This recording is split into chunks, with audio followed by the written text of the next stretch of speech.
We're back for UFC 317, Las Vegas, Nevada. Isn't it at T-Mobile Arena? Um, Fantastic pay-per-view card. Fantastic main card. Like we always do, we will quickly recap a few minutes of last weekend. None of my bets hit, unfortunately. They were really close. Like Dylan knows, I had Cunha Blades 2.5, under 2.5. I thought Blades was going to get finished, and I also had Rizvan Cunha to win some money, and he got robbed, I think. I got it all right in here. Me and Dylan's picks, we both went 6 out of 12. I don't know if you can see those. Probably not. Oh, yeah, now you can. Whatever, it don't matter. 6 out of 12, and we both had Bogdan Grad. We agreed. I think Bogdan Grad got robbed. Yeah. I think he got Cedricus Dumas. I mean, that guy can't stay out of jail, but anyway, that guy's supposed to be on the card. Bogdan Grad. I think he got robbed.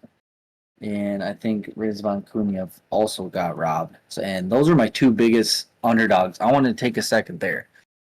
My two underdogs I predicted for the card both did not hit, but I think they both won their fights. I really did. And that's betting, though. I mean, you get what you get. What was your underdog still? Do you remember? I took Bogdan. I kind of took one of yours, and you went with Kunyev as well, but you backed me up on the Bogdan as a underdog as well. And yeah, with him having more control time, more total strikes, I thought he did more damage, and yeah, they gave it to the other guy. Yeah. Yeah, it's weird too, and like everyone wanted to make the argument that they're in Azerbaijan, Baku. If it was going to be a close fight, Rizvan Cunha was going to get the split, and it went Curtis Blades. Crazy weird shit. But yeah, last weekend's card was fairly damn good. I also had Mektic Oral by submission in like a 5-leg parlay that didn't connect, but Mektic Oral by submission was a plus 500. So enough about last week. It was a good card. Kamaru Usman goes out there and defeats Joaquin Buckley. I don't think not a lot of people saw that coming from what I was gathering. But then of course you get all these people come out the woodwork and like, oh, I told you so. It was a great card. But on to this one, UFC 317. It is absolutely stacked. And we're going to start with the very first fight. We're going to start down here. So yeah, like we were going to do every show from now on, me and Dylan, we were 6 out of 12. McLean will put that on the count something for next show. But 6 for 12 to start off, Dill. Not too hot for us, so we'll see how we're going to do.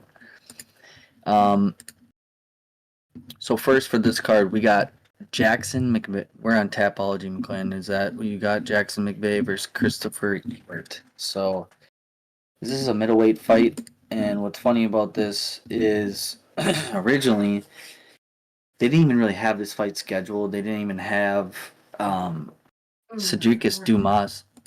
They had Cedricus Dumas fighting Jackson Mcvey, and Cedricus Dumas can't stay out of jail. So I don't know if you've seen that story. He was like robbery or something, and then he's running from the police and he's in someone's dog crate, like crazy weird stuff. So he and he had to go on house arrest. He's been arrested like 13 times or something. I don't know why the fuck the UFC even has him anymore, or still. He's terrible. But I think this was going to be his last fight. I think they were predicting Jackson Mcvey to brutally knock him out, and they were going to ship him out. But long story short, on this fight, supposed to be Jackson Mcvey versus Cedricus Dumas. Cedricus Dumas literally had an ankle bracelet, and he could not leave his house to fight. You can't fight with an ankle bracelet in an octagon, coincidental. So they fly in Christopher Ewert. He's out of Chile. We'll start with Christopher. He's 7-0, 185 pounds. Like I said, 7-0 from Chile. 31 years old, 6'1", and we do not have a reach or a gym. But I do have to say he was preparing for a fight. This guy was already preparing to fight somebody. Jackson Mcvey is probably training, but he fought at LFA a week and 4 days ago with a first round knockout. Look at his competition. Both these guys, their competition isn't the greatest. I'd have to say this Ewert probably had better competition. He just decisioned a guy that was 5-0 5 months ago. But it's just hard to say. Jackson Mcvey is a big guy, 6'4" with a 77-inch reach, 185 pounds. He's 26 years old, so he's going to be 5 years younger. He trains out of St. Charles MMA. Not sure where that is, but 6-0. So you got a 6-0 guy versus 7-0 guy. One's at LFA, and he's not fighting great competition. We're just going to say it. But Jackson Mcvey hits hard. He's a big dude. Tapology's got him winning 78%. And I'm not going to spend a crazy amount of time on this. I'm not going to bet the fight. I'm just going to enjoy it and watch it. And I'm going to, just for the show, I'm going to pick Jackson Mcvey. Jackson Mcvey is the slight underdog. I think he was like I should probably have that on my phone. They don't even have it on Tapology, but I think it was Jackson's like plus 130 and Ewert's like a minus 160 or something like that. So for the show and my pick, I'm going to pick Jackson Mcvey, just the bigger guy, maybe slightly better competition. He lives in America, so he's going to Las Vegas. He doesn't have some crazy flight. And Christopher's in Chile, so they're flying him out of there. So that's my prediction, bro. I like it. Yeah. I'm gonna go McVey as well, just because we saw him fight in LFA. I think that was LFA 82 at Prior Lake. So that was a Pogues card. I think Pogues lost the title at that one. That was his last loss too. Was to that Wes Schultz by an armbar. I mean, that was a long, long time ago. So I know they're both different fighters from now. But yeah, both these guys got a lot to prove. In the UFC now, completely different ball field. So I'm gonna go with McVey as well. And he's the underdog, so right, why not take him? Yeah, plus 135. So probably not gonna bet it though. Just like you're saying. Yeah, dude, I don't see a reason why to, right? Like, just the low level competition. Yeah, you don't really know where these guys are at in their career. So I don't know. I don't think we're missing out on anything with there. But I just got to say it's going to be a fight because you got this guy flying in from Chile and he's getting a UFC opportunity just like Jackson Mcvey. They just needed bodies. Like they're like, this is UFC 317. We can't afford to lose these fights. Who's going to fight? You call in somebody off the couch. So that's who they scrapped up. Fun fight to start the card open with, I guess. Yeah, not bad at all. And I know that that's our order and shit, but I do believe that this is the correct order. They have it on different sites that Jacobe Smith and Niko Price were first. I think if the UFC was smart, they're going to do Jackson Mcvey, Christopher Ewert. Enough of them. We move on to the next one. So we got Jhonata Diniz versus Alvin Hines. And we got to take a step back and we got to notice, and I know you know, but Alvin Hines is a training partner of our buddy Thomas Peterson, the fellow UFC heavyweight boy, and they train together. And, I will. And, they train together, and, I got to look at how old he is. He's a little older than Tommy, and he's 33. He's really not that old. 33, Jhonata Diniz is 34. But sorry, before I rattle off all that, I got excited. So he's training partner Tom. It's cool. He's getting an opportunity to fight on UFC 317. First UFC fight ever. So I'm excited for him. Here it goes. So Alvin Guzzi Hines, he's 7-0. He is the plus 165 underdog, fighting out of Minnesota. And he's 33 years old, 260 pounds, 6'2", with a 74-inch reach. And he's fighting Jhonata Diniz, who's 8-1. He just lost to Marcin Tybura. Marcin Tybura, I think, is a dark horse in the heavyweight division. So no loss there. Like, big loss. Excuse me, I think Alvin probably loses to Marcin too. He's a veteran. He's a minus 215 favorite. 34, 253 pounds, 6'4", with a 79.5-inch reach. So he's gonna have a slight reach advantage. He's gonna be a little bigger. I just gotta take a step back and acknowledge, we got to throw it out there that Jhonata Diniz used to be a Glory, I think he was a Glory Kickboxing 1 champion at one point. Like, this guy has been fighting for a very long time. I know he's 34. He's probably just has way more experience in the octagon than Alvin Hines, if I'm being transparent and honest. I mean, that's what we do here on the show. I want Alvin Hines to win the fight. I could see him, it's heavyweight. Look what he's done. 2 months ago, he high kicked that Billy Ray guy, but you just got to ask yourself, man, and I know you're transparent with it too, Dill. It's like these guys that he's beating: Justin Smith, Taylor Escamillo, 2-1, Mark Courier, 3-4, Junior Hicks, who's 2-0. Like, all these guys are getting knocked the hell out by Jhonata Diniz. And it's UFC, it's the big show. For the show, I'm picking Jhonata Diniz. I'm not betting it, but I would love for fucking Alvin Hines to win this fight high kick, via high kick or a big knockout punch, and he jumps on the cage. And I'm not counting him out. I'm not even betting the fight. I'm just saying, it's a short notice fight. The UFC calls, of course you're going to go in. He's 7-0. Anything can happen. If this is going to be this toughest guy that he's ever, he's fought to this day, and he knows it. But no disrespect, I hope he wins, but I'm taking Diniz. Nice. This is gonna be our first differing pick on the video. I'm going Goons. I'm a hometown favorite boy. Like, I love my Minnesota fighters. Met Goons a few times in person, and yeah, I'm going Goons. I think, yeah, I mean, it's definitely his biggest competition that he's got so far, but I think he's ready for it. I think he's ready for the next level, and I've kind of been seeing on his social medias. Seems like he's comfy and cozy in Vegas there. Like, he's enjoying the time, making the most out of everything. So I think he's ready for this. I think he's going to come in here. He's going to take down a name like Diniz here, and it's really going to kind of skyrocket him. And I think he's ready for this competition now. Tapology, they only got 15% for Hines and 85% for Diniz, but I'm going with Hines. Give me the Minnesota boy, the underdog. And on the site that we use, he's skyrocketed up to plus 260 now. So being that big of an underdog, and like you're saying, heavyweights, kind of happen to anything. I know Hines got that power, so I might actually take a chance at that plus 260. Yeah, dude.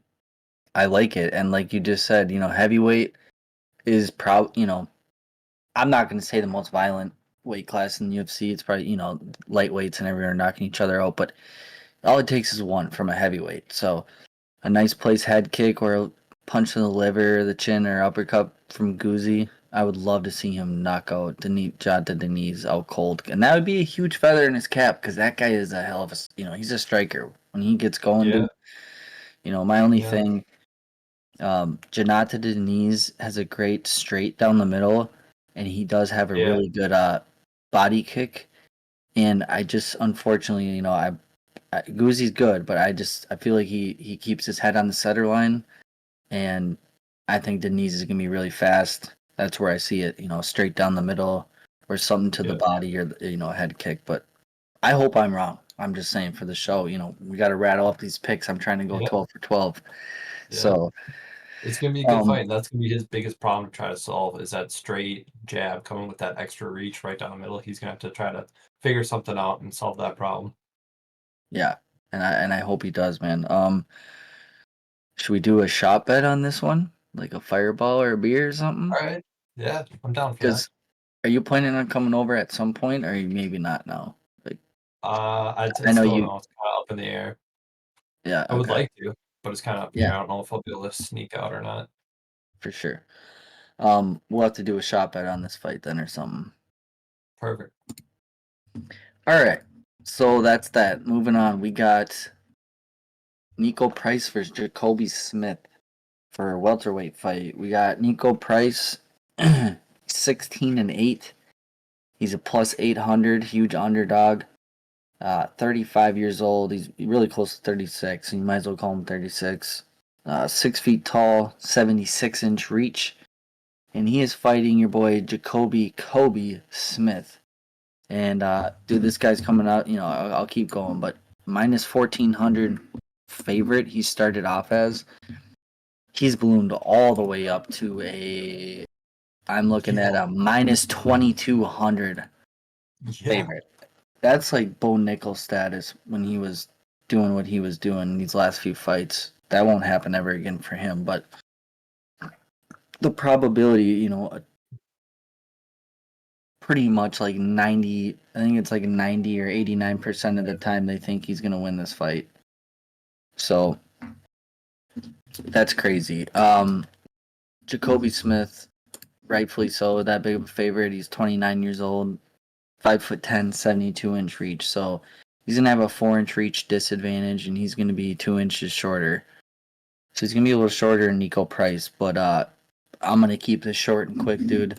I hope the best. Honestly, man, I hope the best for Niko Price. I've been watching their vlogs, like the UFC. Like, he's got 7 kids. Really, looks like a really nice wife. He's got it going for him. He's fighting. He's doing what he wants to do in life. He's got 7 kids. Like, he seems like a fucking great dad. Newly cemented dad for me. It's like I love to see that. He seems like a great dude. Kind of a goofball, but he should definitely be done fighting. I wish he would have been done after Robbie Lawler. He's gonna. I don't know what the UFC's doing, man. Niko Price is like a, sought after kind of legend of the sport, like fun to watch. And Jacobe Smith's gonna go out there and take his head off, dude. Like, I hate to see it, but Jacobe Smith round 1. A lot of people are thinking TKO. That's probably what's gonna happen. But you bet your ass, I am betting Jacobe Smith just round 1 because he doesn't have a submission yet, but he can grab that. He's a really good wrestler, too. I can see him snatching that neck and ending it that way. Jacobe Smith round 1 is a minus 150. I'll take it, dude. That's getting parlayed up with it. I'll tell you later, but we'll get there. So I'll leave it at that. I'm sorry. I don't want to see Niko Price get his shit rocked, but he's going out round 1, submission or knockout. Probably knockout. I'm going to play it safe by just saying round 1. Yeah, I agree with you. I think Jacobe Smith's kind of the real deal. He's got all the tools. It's very dangerous in there, and I agree it's going to be very early. The under round 1.5 is minus 260, but I kind of like you're thinking of just going with round 1. That's juicy. Minus 260. I mean, like, that's super chalk, dude. Yeah. So. Wow. Yeah. They're definitely thinking it's going to end. Yeah. All right. Well, I'm glad we so we're both on Jacobe there. Yep. All right. So currently we're what? We're 2 to 3. 2 out of the 3 we're on each other. So moving on to the next fight. Awesome prelim. I'm looking forward to this one. We got Terrance T-Rex McKinney against Viacheslav Borshchev Slavaclaz. Terrance McKinney is 16-7. He's minus 200 favorite. He opened up as. He's 30 years old, 5'10", 73.5-inch reach, fighting out of Fusion XL, which is a great gym. Fighting Viacheslav Borshchev, who's 8-5, not the greatest record. He opened up as a plus 155 underdog, 33 years old. Seems to be older than that. 5'11", 69-inch reach. So he's gonna have a 1-inch height advantage, but you got Terrance McKinney with a 4.5-inch reach advantage, and I think that's enough for Terrance McKinney to put him out in the first round. You look at Viacheslav Borshchev, dude. It's like one thing I have to credit for him. It's like his boxing looks good at times, right? I don't think he does anything like outstanding. He got his ass beat by Chase Hooper. He's tough, but he got his ass beat by Chase Hooper, and he did beat James Youngtop. I'll give him that. Forgot he did that, and then he got beat up by Tom Nolan. But he hasn't fought anyone as quite as explosive as Terrance McKinney. And like you look at the guys that Viacheslav's losing to, like I think Terrance McKinney probably knocks out Chase Hooper in the first round. The UFC isn't gonna. I think he knocks him out. I think Terrance McKinney is a super good. My wife's calling me 1 second. Hello. Okay. I'll be right there. All right, you're gonna have to take this for a second. Apparently, the cat's outside next to a deer, so I gotta go get this quick. I'll pick it up where I left off. You just keep going. I'll be right back. I kind of agree with Blake. Yeah, I think Terrance McKinney's going to win this one as well. Viacheslav is, I mean, he's tough, like he's saying, but I like Terrance McKinney if he wins by knockout, plus 130, by submissions, plus 275, and decisions, plus 1,000. Do we think it's actually going to go all the way? I don't think so. Not with Terrance McKinney. He likes to put in work and put on a show. I think he'll get the win. Started out as a minus 190 favorite. Oh, he's actually come down a little bit. Now he's a minus 168. Blake was saying he wants him in the first round at plus 170. Terrance McKinney to win in round 1 at plus 170.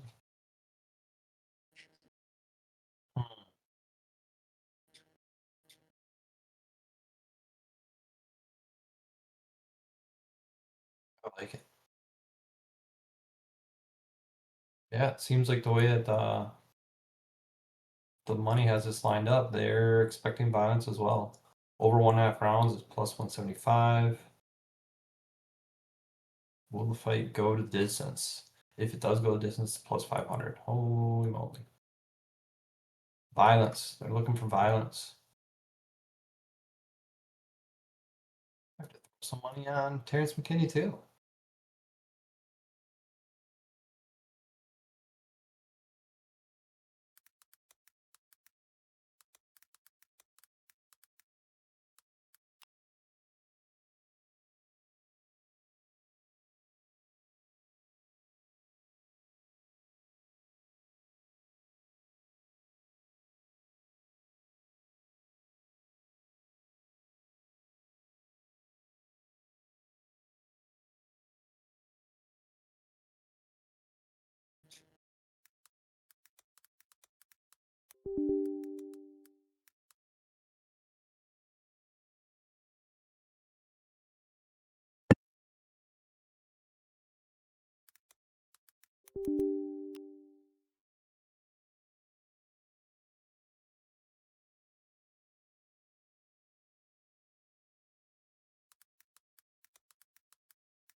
All right.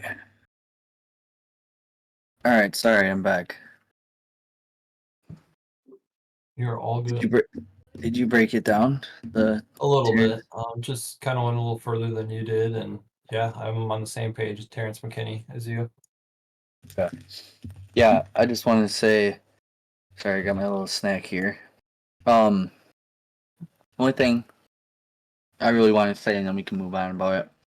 is I don't really think Borshchev is that good. I really don't. I don't think. And hear me out too. I think okay, he gets taken down a lot in his fights, and Terrance McKinney can grapple, like he submits people, and he's a good wrestler, but predominantly he goes out there and he just knocks you out in the first round, and that's another thing. If he can't knock you out in the first round, he's kind of fucked, which is crazy. He has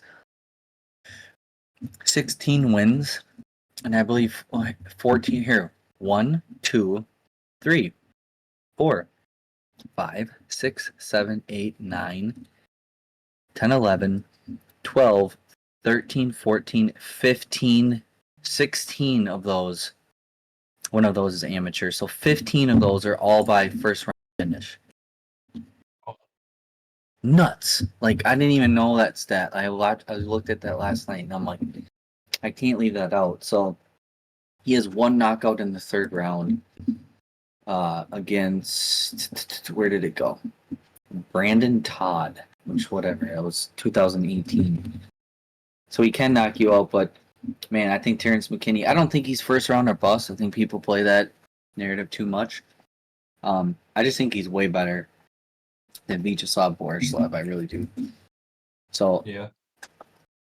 I'm doing one parlay. There's a few different bets you could probably do with Terrance McKinney, though. Like, go for a few first round knockouts, because you can actually do that.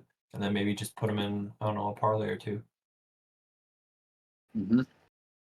So his money line, he's a minus 168 right now. I'll take that all day, dude. I think he cooks Borshchev in the first round. And his submission prop is really juicy, which I could see him submitting him. Because if he's smart about it, his coaches are like, take him to the ground, submit him. Because he gets taken down a lot. Terrance McKinney likes to fucking, stand up and bang. Plus 275 for submission. Make it really juicy, because it's the only way. Terrance McKinney by submission in round 1, plus 450. He's done it. There's a lot of different avenues you can go here for sure. Yeah, man. I'm gonna do probably 3 different $5 parlays that those long shots. I'm gonna throw $15 at it, 5 each, and one of them is gonna be McKinney round 1. So hopefully just round 1 finish. McKinney round 1 knockout, and McKinney submission round 1. I'm hitting one of those, Well, no, I'll be hitting 2 of those. I think Borshchev is durable enough just to grind it out to kind of the cards. Like, McKinney will just be picking him up hard the whole time, but do you think he'll hang in there? Or do you think he would croak? Because if you had McKinney winning by unanimous decision at plus 1800, I like it. Damn. And his average fight time is 11 minutes, where Terrance McKinney's average fight time is under 3. That's nuts. Or do you think Terrance will find a way to win no matter what? Just beat him down, and the ref will probably jump in there and call it, huh? Yeah, I really do find, that's a good way to look at that. I don't know. I think Borshchev is tough as hell, but he also got finished by Chase Hooper. I feel like Terrance McKinney is more violent than Chase Hooper. Yeah. I know Chase is a great grappler, but he does not have the punching power of Terrance McKinney. So long enough on this one. It's gonna be a great fight. I love these fights. Borshchev could slump him too. Terrance McKinney doesn't have the best chin. I'm not saying bet the house, but I'm picking Terrance McKinney, and like I said, I'm throwing $5 on these parlays for him in the first round. I might get a little more. I really do think he finishes him in the first round. I might get a little more greasy on it, to him and the Ilya Topuria and Jacobe Smith, little 3-legger. I think that I think that's a lock, dude. I like Throw that. $30 on it for 500 or whatever. But yeah, me and Dill are both on that together. Terrance McKinney by assassination, in my opinion. Moving on to the next one. and I don't have a strong opinion on this. I'll literally take 10 seconds on this one. I think Viviane Araujo wins this fight, just based on her grappling and stuff. But I'm not too. You know what? See, I'm not confident in this fight, and I don't care too much. I'm gonna actually switch in and go TRacy Cortez. She is 7 years younger. She is the favorite. Araujo's tough too, but Cortez is 11-2. She was on a big win streak, and then she fought Rose Namajunas and didn't do too bad. I guess I'll take TRacy Cortez, and I don't know. I ain't betting it, but I'll take TRacy. I agree with you. I'm gonna go with TRacy Cortez as well. But I think it's gonna be kind of a close fight. I think Viviane could be one to kind of upset some parlays or anything like that. So I'm not gonna bet this or put this in anything. I think it's too close to call. But I think Cortez is just gonna edge out the victory. All right, both on the same page. Not extreme confidence for the show. On to the next fight, which is an absolute freaking banger. And I love both these fighters, just the way they fight. Not personally, I don't fucking know them. Love the way they fight. Hyder Mill versus Jose Delgado. You got Hyder Mill, 11-0, shiny, polished little record. He's a plus 125 underdog. And he's 35 years old. He's the Timu Dominic Cruz. Looks just like freaking Dominic Cruz. And he's 5'9", 70-inch reach against my boy Jose Delgado, 9-1, coming off the Contender Series with a vicious knee to the head knockout. And then 4 months ago, he knocks out Connor Matthews in the first round, making his debut. He's got a lot of finishes. 27 years old, so that's 8 years younger. 8 years, that's crazy. 5'11" with a 73-inch reach, so he's going to be taller. He's going to have a reach advantage, and I am not wasting any time on this. Jose Delgado is taking that from Hyder Mill on Saturday. I think Jose Delgado is a problem in the featherweight division. He's going to get better and better. He's super technical. I think he has, I don't know, he's super calm in there. He's technical. He doesn't overextend himself to get capitalized on. And I think Hyder Mill is the, get in your face. He reminds me of Trevor Peek and Chuck Liddell. He just get in your face and throw those punches. He'll take one of your punches to give you one of his. He's not too worried about the power, but I think Jose Delgado is going to have like a beautiful time knee up the middle. He's going to get in that solar plexus in the body. Hyder's going to start protecting the body, and there's probably going to be a knee right. I think it's going to be a highlight reel knockout.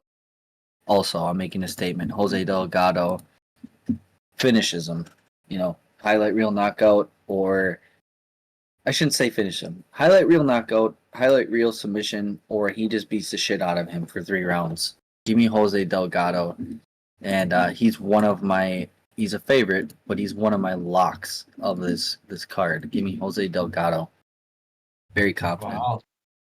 Nice. I like the confidence. I think it's going to be a great fight. Yeah, I just think it's going to be complete violence, and it's not going to go to the scorecards. I'm going to go with the underdog, actually. I think Hyder's still going to stay undefeated. I think he's going to somehow sneak out a victory here. It's going to be a tough earned one, but I think he's going to do it somehow. All right.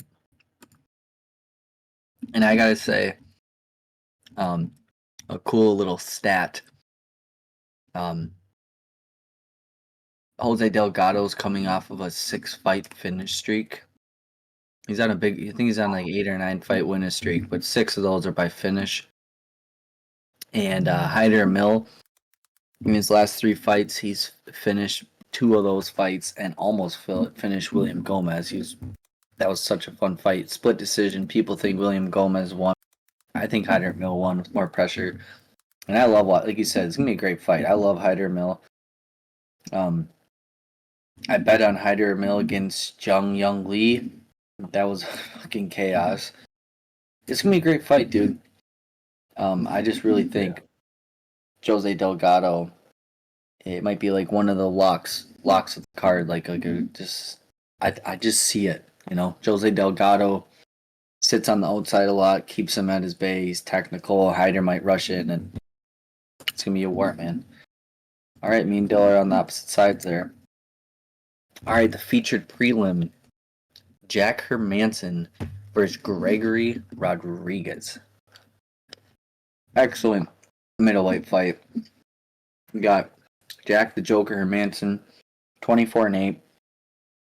Open up as a plus 155 underdog. He's 37 years old.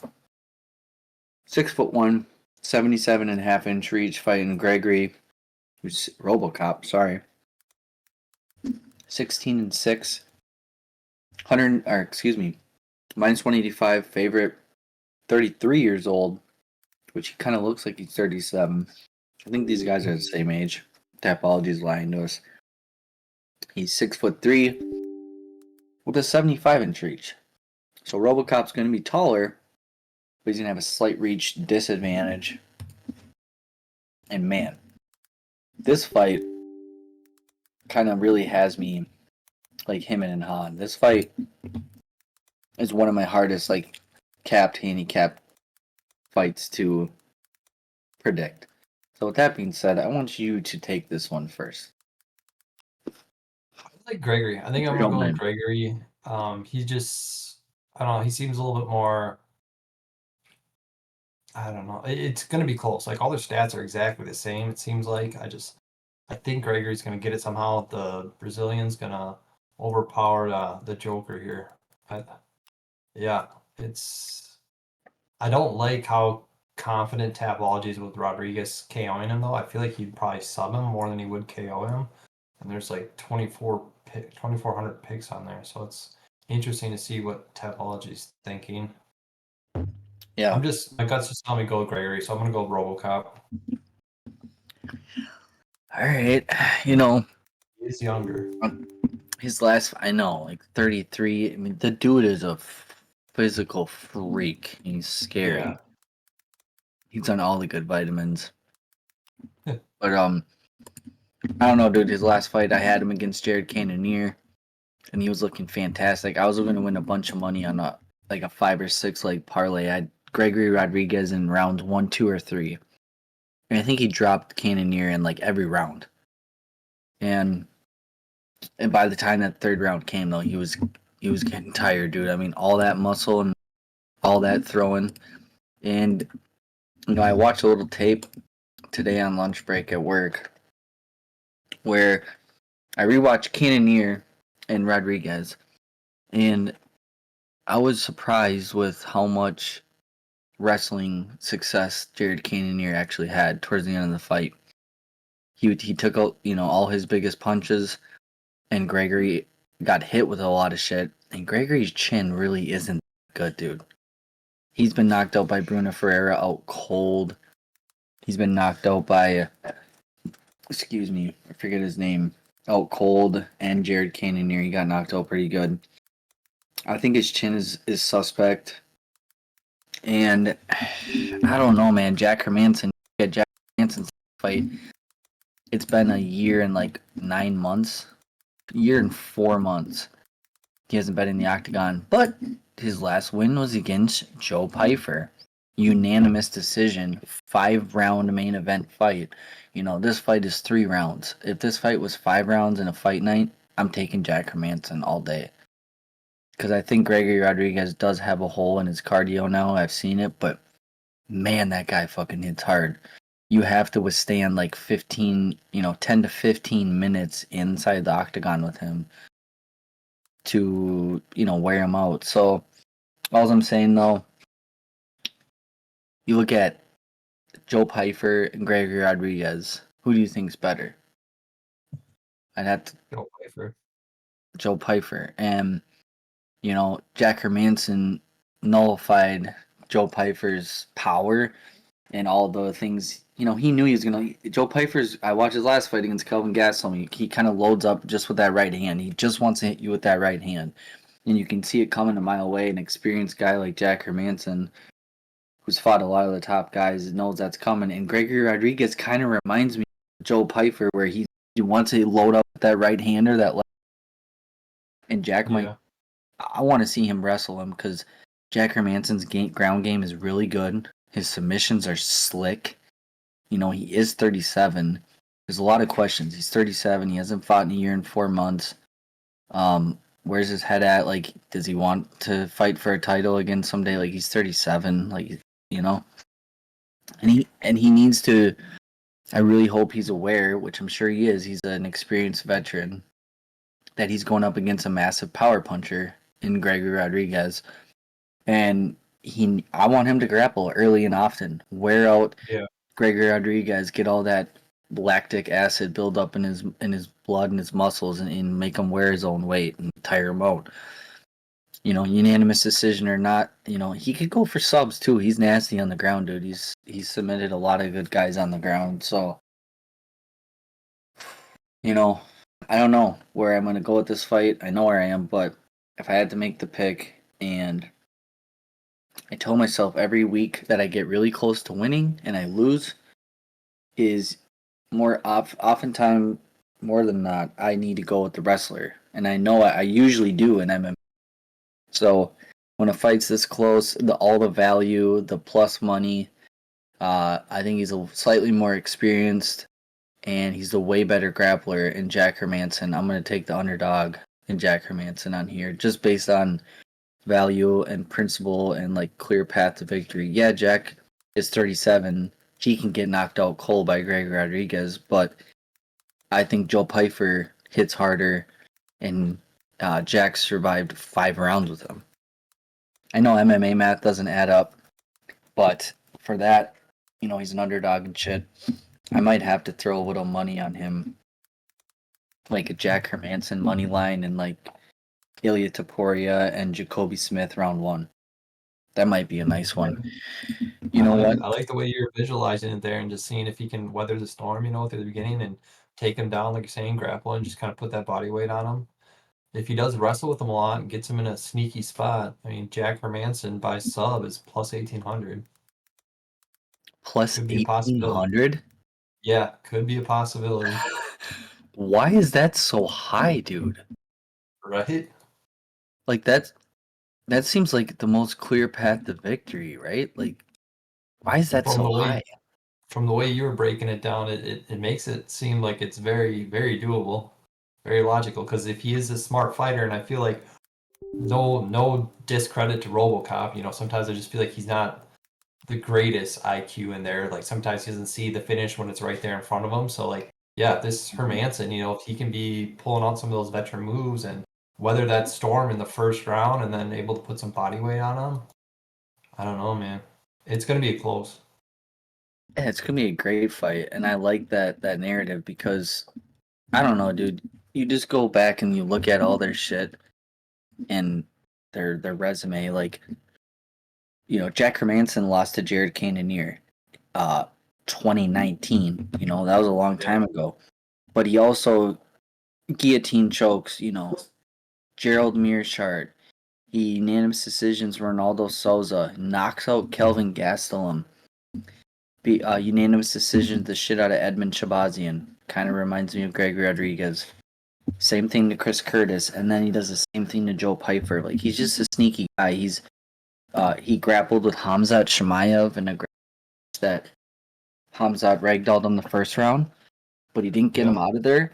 And then the rounds 2 and 3, Khamzat was like gassed and like doing everything he could to wrestle off Jack Hermansson. Like, I think Jack's just a solid grappler. He's been in the game for a long time.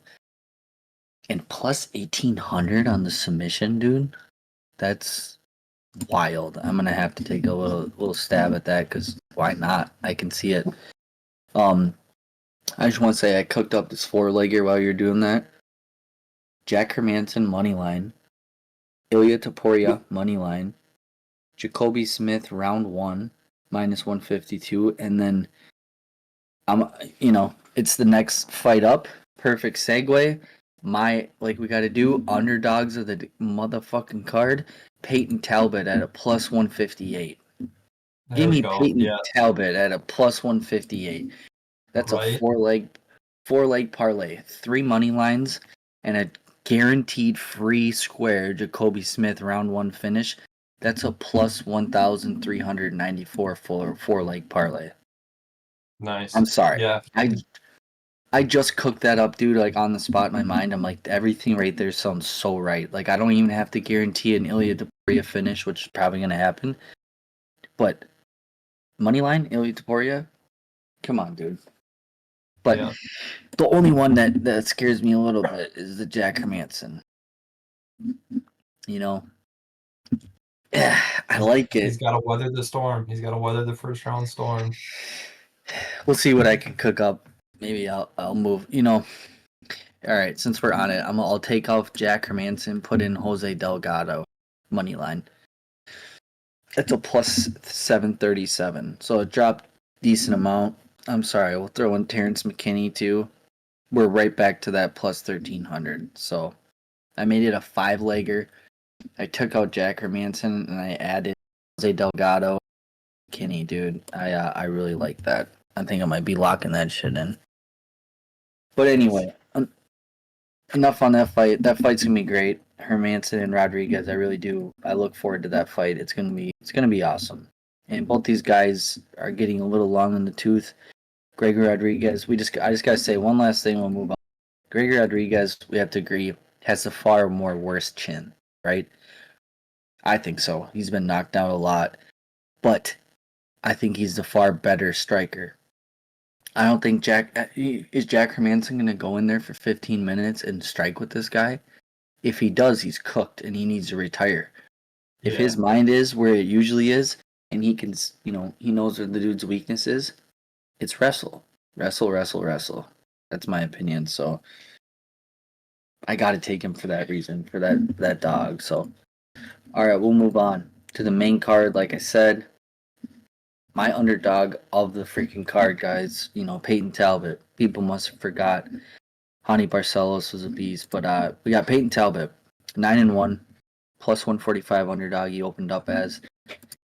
Currently, he's a plus 158 underdog, so more money's came in on Felipe. Payton is 26. He's just about to turn 27 in a few months. 5'10", 70-inch reach. Felipe Lima, 14-1. On a good little fight win streak there. Minus 180 he opened up as. He's bigger now. He's 27 years old. 5'6" with a 68-inch reach, dude. So he's 4 inches taller. Or excuse me, Felipe is 4 inches shorter. So Payton's gonna be bigger, and Payton's gonna have a 2-inch reach advantage. And man, I know it's clear, but like, is it that clear? I just look at this fight like 2 rising stars going head to head. Payton Talbott. I hope his head is in the fight game and not all his YouTube channel and painting his nails and shit, but he's, turning 27. He's still a kid, and his striking is like really, really, really, really good. And Felipe Lima, I think, is better on the ground, but I think Payton Talbott is better standing up. And I think this is where the fight's kind of going to stay, is stand up. I think Felipe Lima thinks his striking's better, and he's going to strike with them, and I think he's going to find out. I kind of want to bet the knockout. I'll bet it on a little parlay with a little money. But like I said, dude, I'm definitely betting Payton Talbott at plus money against a guy that's smaller and not quite as experienced with. I won't say experience, but I don't want to invest too much in Payton Talbott because he's still new himself. He's only 9-1, but I just think this is his fight, dude. UFC 317. They're starting off the main card. Felipe Lima's got a lot of momentum. Finished Muhammad Naimov in the 3rd round a year ago, and then unanimous decisions Miles Johns like 6 months ago. Bro, Payton Talbott is knocking out Miles Johns, in my opinion. So that's my underdog of the card. Those are my favorite is Payton Talbott, and then I guess my second underdog I'm pretty happy with now too is Jack Hermansson. So those are my two. Who do you got in this fight, brother? No, I like it too. I like Payton Talbot. I was kind of like, did Hell people yeah. forget about him or something? Like when I saw him having plus money, it's like where were all you people the years before or the fights before when he's minus 1,000, minus 1,700 and he lost that one. But he's Yeah. still the dog, like he's that rising superstar we see with all that knockout power. And I think he hasn't gone anywhere. So he's gonna be, I think, focused. I hope so. Like you said, I hope he's not too distracted with whatever else he's got going on out there, but I doubt it. I mean, he knows what he's doing. He's a professional fighter. Yeah, he took that loss, but I think he's going to learn from it. I think he's going to go on a run here. I think he's going to go on like a 3-4 fight kind of run, and it starts now. Hell So yeah, dude. absolutely, yeah. Give me Payton Talbott at plus, was it 158? Yeah, he was in one of my parlays that I was doing right before. I had Alvin Hines, Payton Talbott, and then we'll get to the third leg of it. And it was $10 for 406. Ooh, I like it. All right, man. Well, I'm glad we agree on that one. And Felipe's no slouch. It's gonna be a hell of a good fight. I wanted to go Felipe, but I'm like, why? Can't forget about Payton Talbot. And the under 2.5 is plus 150, which is really enticing because I think it's violence on this fight. Like, stand up, Payton Talbot probably knocks him out. And if I'm completely wrong, Felipe Lima could submit Payton Talbot. Hey, Payton Talbot could submit Felipe Lima too. He has submissions. Yeah. So I'm glad we're on the same side. We got Beneil Dariush and Renato and Moicano. You wanna start us off on this fight though, or do you want me to go? Because I don't have the best read on this fight, to be honest with you. This one's really hard for me. Really hard. Yeah, it's gonna be a good close fight. It's gonna be tough. I mean, Dariush is getting up there in age as well. He's what, 36 a month? Oh, I guess they're both 36, so I don't know. Tapology with the 1,600 votes have Moicano 75% to Dariush is 25, but I like Dariush. I don't know. I've always been a fan of him when he's fighting, and I don't want to take anything away from Moicano, but I think just for the podcast, I'm gonna say Dariush. I'm gonna go with him. Yeah, he's got the 2 losses there. Lost to Armin, a year ago. Then he lost to Charles, those 2 years ago. So, yeah. Yeah, give me Beneil Dariush. I think he's still going to hang in there for a little bit longer. This one is just so tough for me, man. And Tapology boys aren't doing any justice for Benny Dariush, but just look at these guys. Like, I try to be transparent. I know I said it a few times already, but these guys' last fights that I can't. When I see a fight that I can't cap well and be like, dude, I really see this guy winning.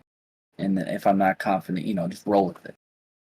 This fight, like you said, they're both the same age. I look at their last 2 fights. You got Renato Moicano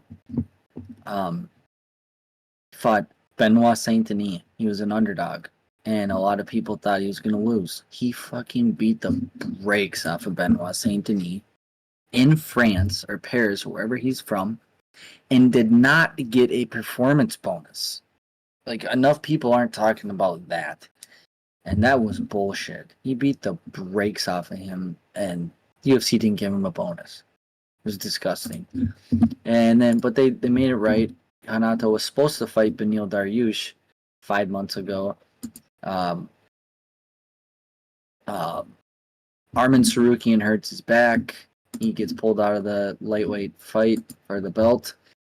In steps Renato Moicano. Beneil Dariush gets his show and win money for doing that, and he gets submitted in the first round by Islam Makhachev, the defending reigning probably best lightweight champion. Beneil Dariush on the other side gets knocked out cold by Armin Sarukian a year and 6 months ago, and then 2 years ago he gets knocked out cold by Charles Oliveira. So he's coming off of back-to-back knockouts. The UFC is doing him a solid, big step down in competition. And then Renato Moicano. Man, I saw both these guys are fighting, elite the last few fights. Before that, I just look at their streaks. Was really beating people. Drew Dober beat the crap out of a year. Jalen Turner, he fights 2 months after that. beats the shit out of Jalen Turner, and then he's on a win streak, and he does that to Benoit Saint Denis. Like, I just feel like Beneil Dariush could be another suspect on his chart. So, really close fight. Vegas sees it that way too. Right now, Beneil Dariush is a -105, and Renato and Moicano is a -115. So it's a pick 'em, brother. Wow. It's a pick 'em, and I think all of us guys in the UFC community feel that way. I don't know who's more cooked. You know, like they're both 36. I think Beneil Dariush's chin, he's been hit way more. So now you ask yourself, it's going to come into a grappling fight. I don't know if it's going to turn into a grappling fight because usually really good grapplers punch each other. But whose grappling's better? I don't know. Brazilian Jiu-Jitsu versus Benny. I don't know. I guess I slightly give it to Anatoimo, and the bookies feel that way too. So for the show, I'm going to pick Anato. And I'm sure I'll have him in like a seven fight $5 or $10 part. Something crazy. But I don't really want. Yeah, why not? $5-10. Like I'm gonna burn it at a Jersey Mike's on a Wednesday afternoon, you know. Anyway. So yeah, dude. Renato and money, Moicano. I think he's been I'm just gonna keep it at that. It's a really, really close line fight. I'm just gonna give you some prop perspective here. They have Renato and Moicano. The most likable prop that they see the outcome is Moicano by submission at +275. Beneil Dariush, his most likable, they're saying, is by knockout at +350. So, I don't know. I just see Renato Moicano potentially submitting him or ground and pounding him, or he just, it's a really close fight for 3 rounds, but Renato has a little more ground control and whatever. So, I'm taking Renato for the bet. So, we're still against each other on that one. Up next, potentially one of the most entertaining, like exciting, enticing fights. You got Brandon Royval taking on Josh Van, and it's getting good now. We got Josh Van 7, opened up as a slight favorite, 32 years old, 5'9", with a 68-inch reach, fighting out of one of the best gyms in the world, Factory X Muay Thai. And then you're taking on Josh Van, the Fearless. He's 14-2. He's a +100 slight underdog. They opened up as. Now it's flipped. Josh is 23 years old, about to be 24 in a few months. He's 5'5" with a 65-inch reach. So right away, Josh Van is going to be 4 inches shorter, and he's also going to have a 3-inch reach disadvantage. And I'm just going to say right off the bat, man, 2 things with this fight that I just found out. I'm not sure how true it is. Brandon Royval, people were saying, was going to pull out of the fight against Manil Kopp because he had severe concussions and he was slurring his words and losing his memory and cognitive function. But then Manil Kopp pulled out of the fight because he broke his ankle. So it's like, I don't know what to believe. You hear Brandon Royval, I just listened to him today on an interview at media. He's talking very clear-minded, saying he's going in there to finish this guy, that he knows he's dangerous. Like, he sounds okay. I just wish I didn't hear any of that before, that potentially his severe concussion, because I want to hammer the shit out of Brandon Royval's. And my other reason why is because, well, a few reasons. Brandon Royval's experience. He's fought in current champions and defending champions his whole career. He's gone 5 rounds, I think 4 or 5 times. And he can knock you out. He can submit you. He's going to be bigger. He's going to be taller. He's going to be rangier. He's going to have way more experience, way better competition. Like, I get why people, Josh Van is younger.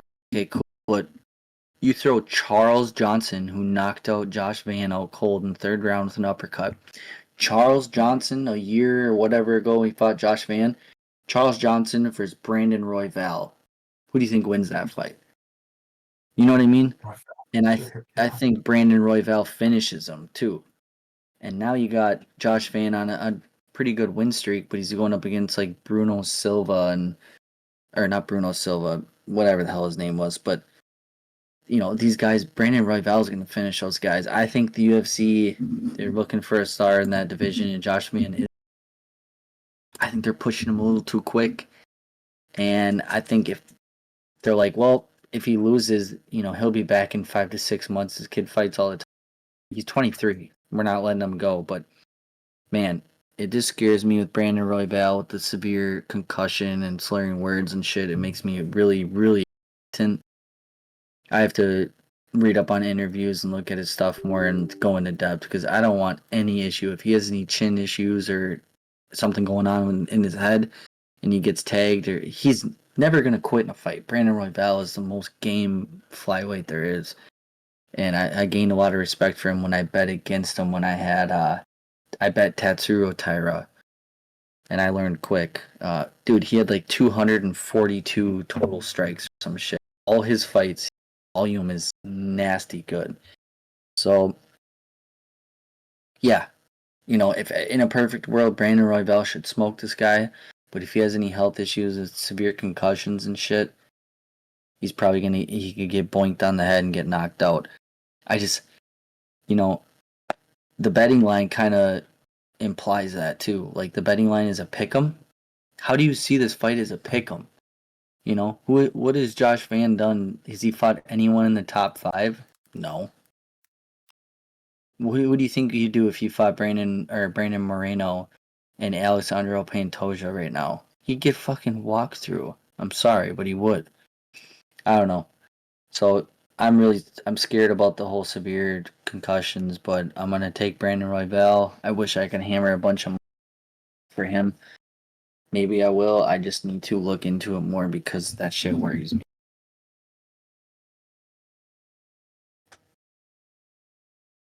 Yeah, this is gonna be a close one. I don't know. Like you're saying, the age thing does stick out starkly to me. I mean, it's almost a decade.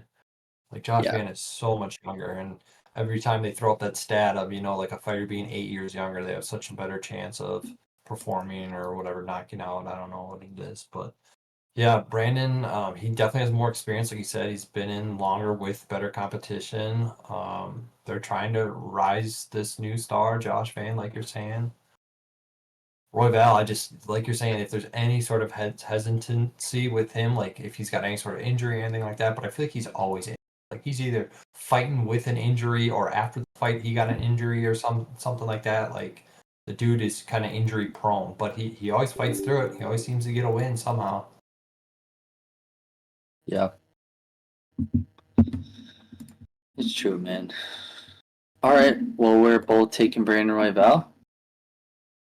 Yeah, I think so. I think it's gonna be a very close fight, but I'm gonna take Brandon as well. Give me raw dog. Yes, sir.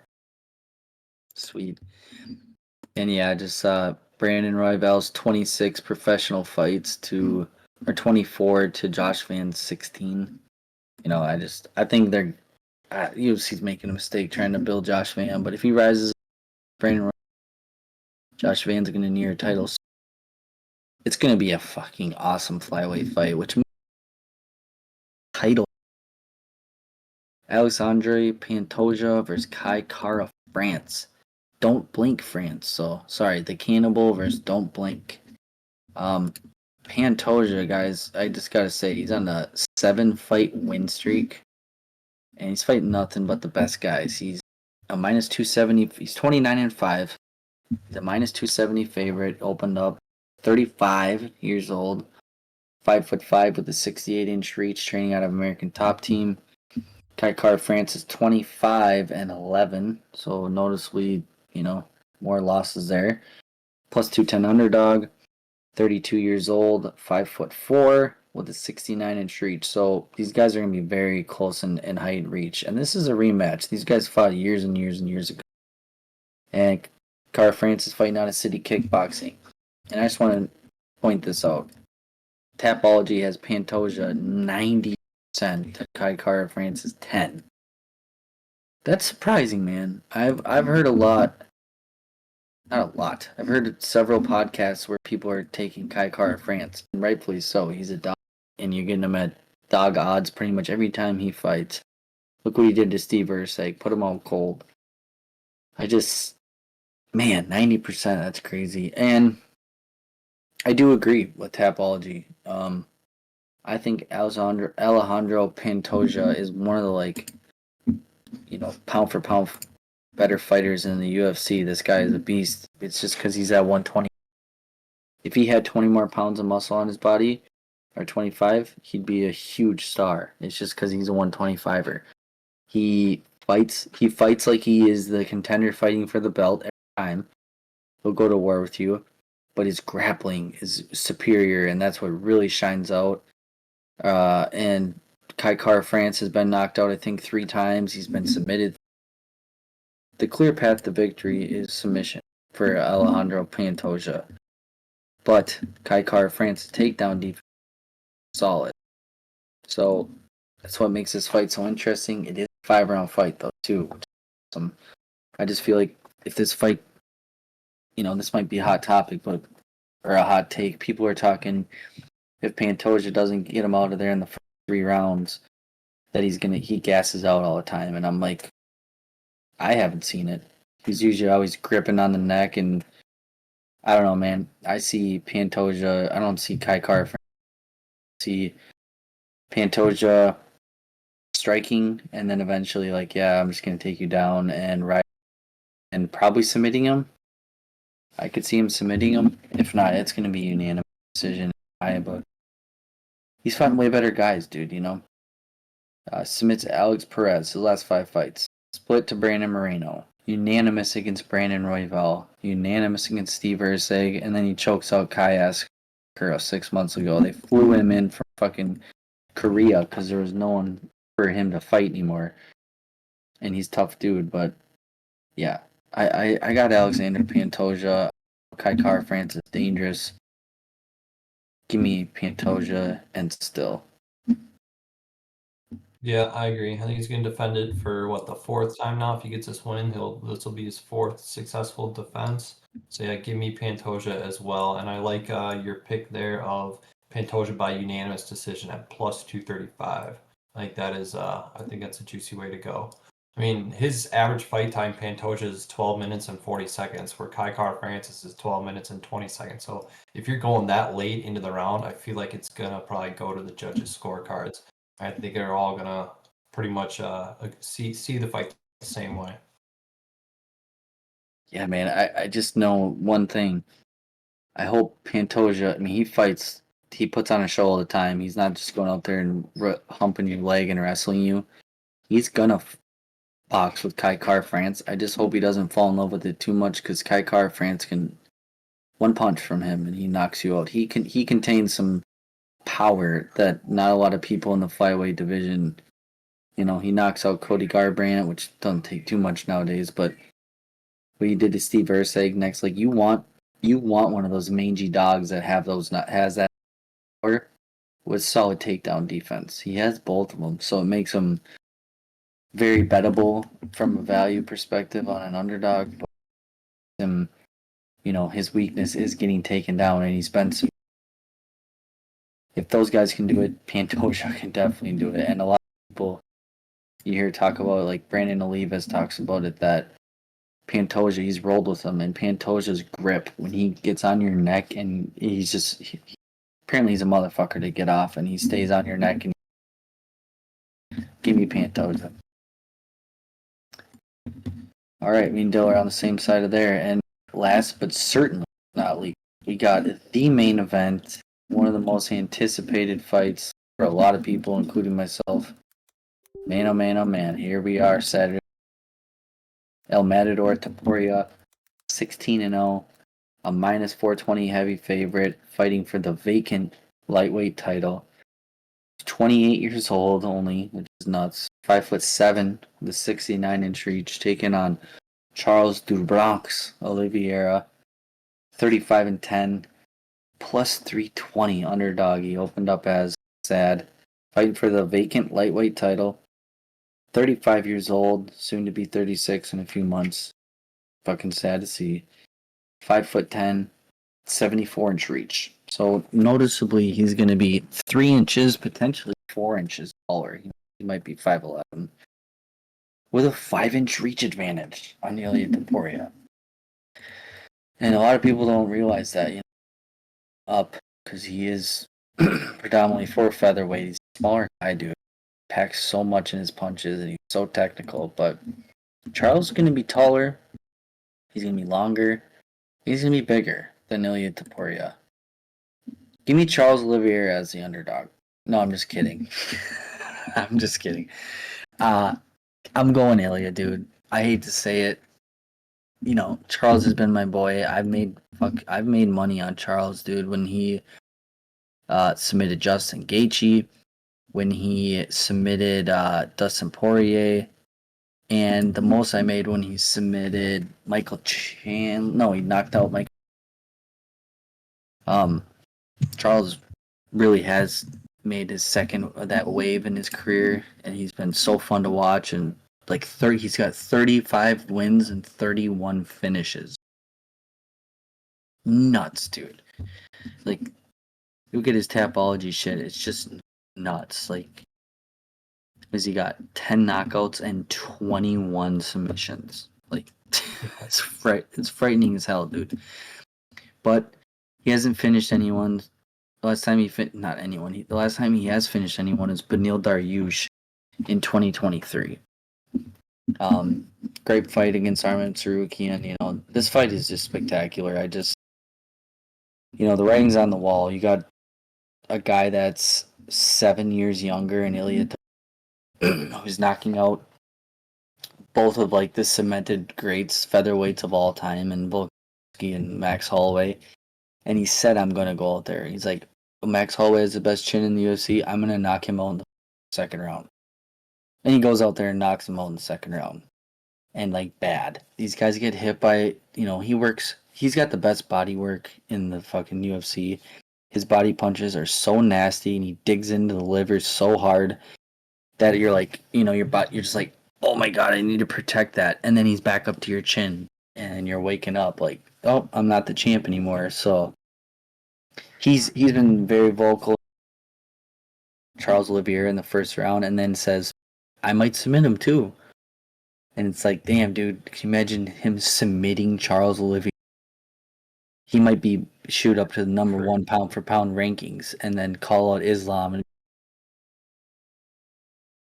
dude, this fight's fantastic. I wish Charles was 31 right now fighting Ilya. It'd be a really good fight and not all those wars he's had. UFC knows what they're doing with Topuria. He's massive. Tapology has Topuria at 81%, and 81 of those votes, 92.8% by KO. Fucking nuts, dude. And I get it. I'm seeing what they're seeing, but I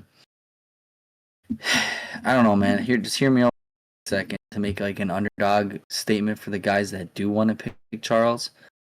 Charles Oliveira, his ground game, I want to say is better than Ilya, but Ilya's very good down there now. But Ilya hasn't grappled with anyone that big and that good. 21 submission victories. Yeah, he submitted Bryce Mitchell. Bryce Mitchell isn't what we thought he was.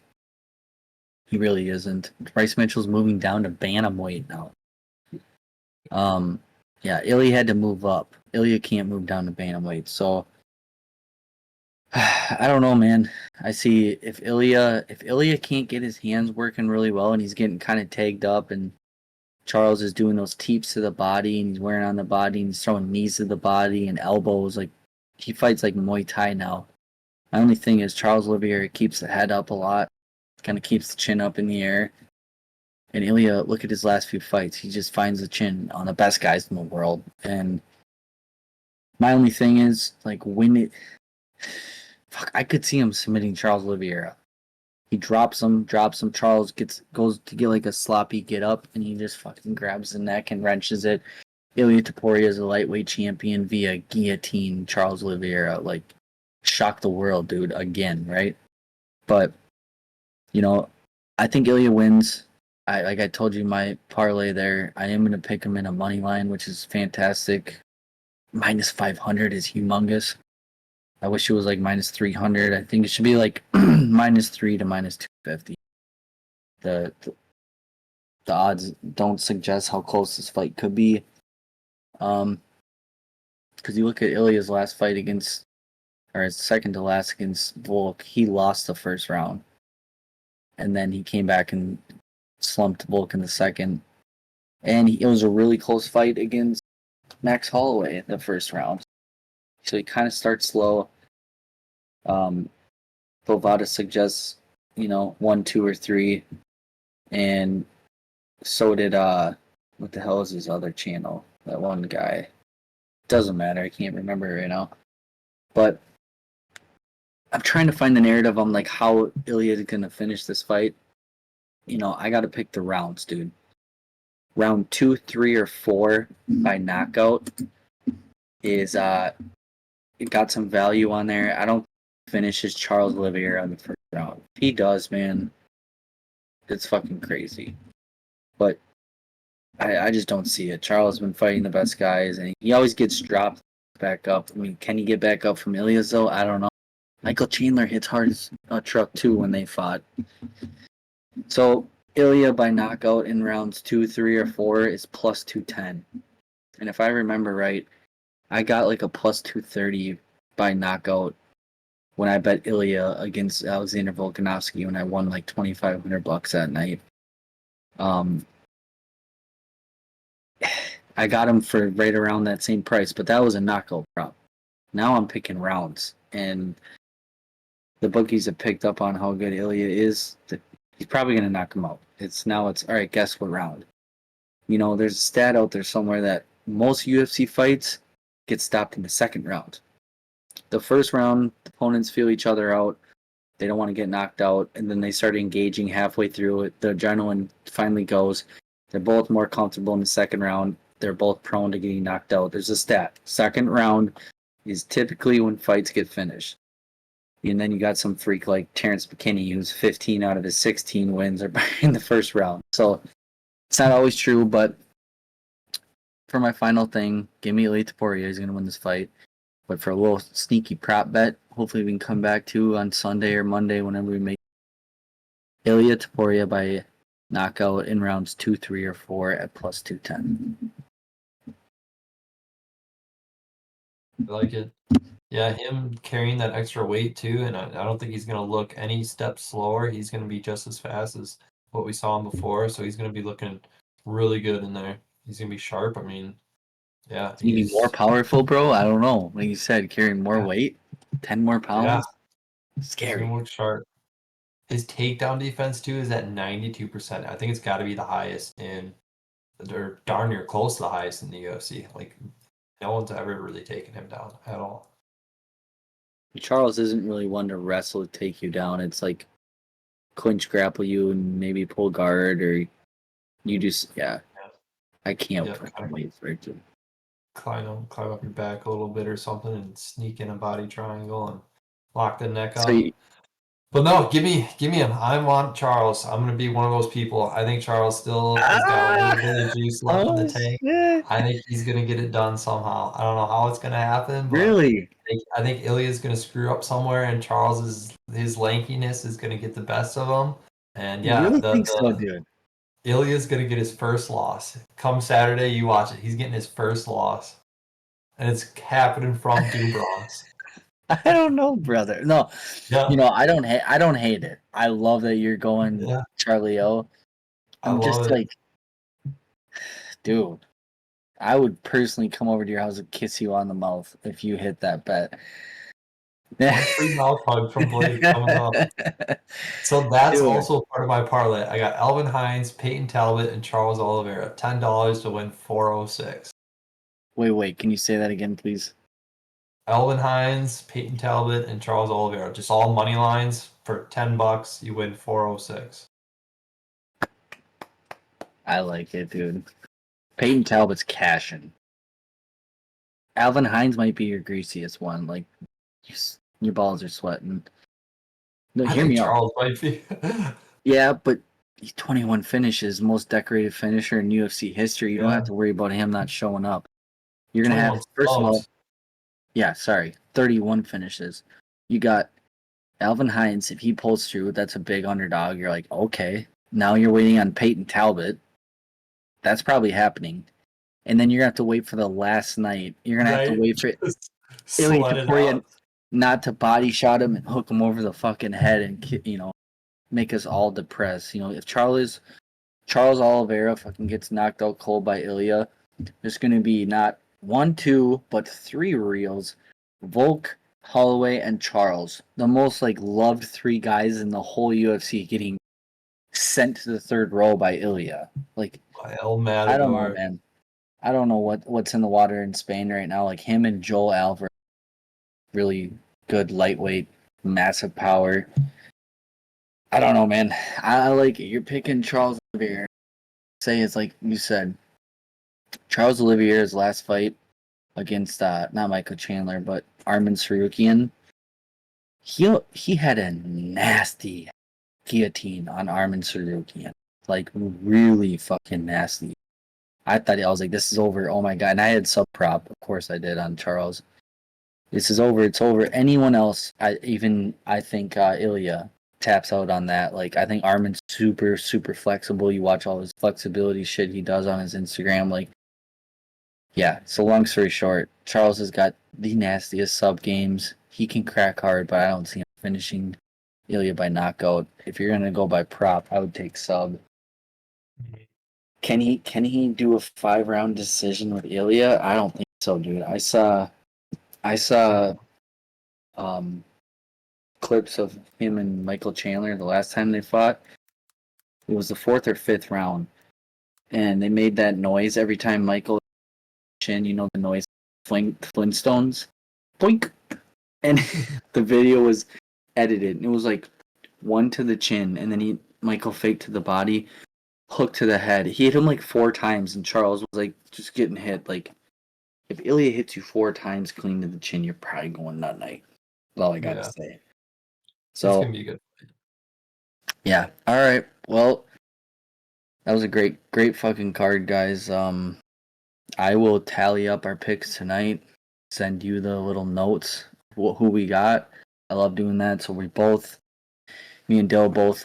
We did not bet all the bets, but we both bet 6 out of 12 correct on the last card. Hopefully, we can do better. We didn't really give you any parlays. I gave you one. Gave you a parlay, and we'll give you more by Friday night. Every Friday night too. If anyone else is watching still this whole video, I am always trying to get on. I have been on the parlay long shot parlays with Matty Betts and Hey Drive. Last week I was really close, but I always throw something on there. So you see me Friday night on that show, and we'll get our bets out on my TikTok or Instagram, me and Dylan's, and hopefully we can watch the fights together, Dylan. If not, understand that you got shit going on. I'll be watching regardless and texting. But this card is popping, and Okay. yeah, I'll throw some of my parlays out there, and I think that's it, right? What else we got? I think that's it. All right, guys. Well, if you stayed this long, appreciate it. Like the video, subscribe, tell your mom, tell your uncle, your cousin. Let's go.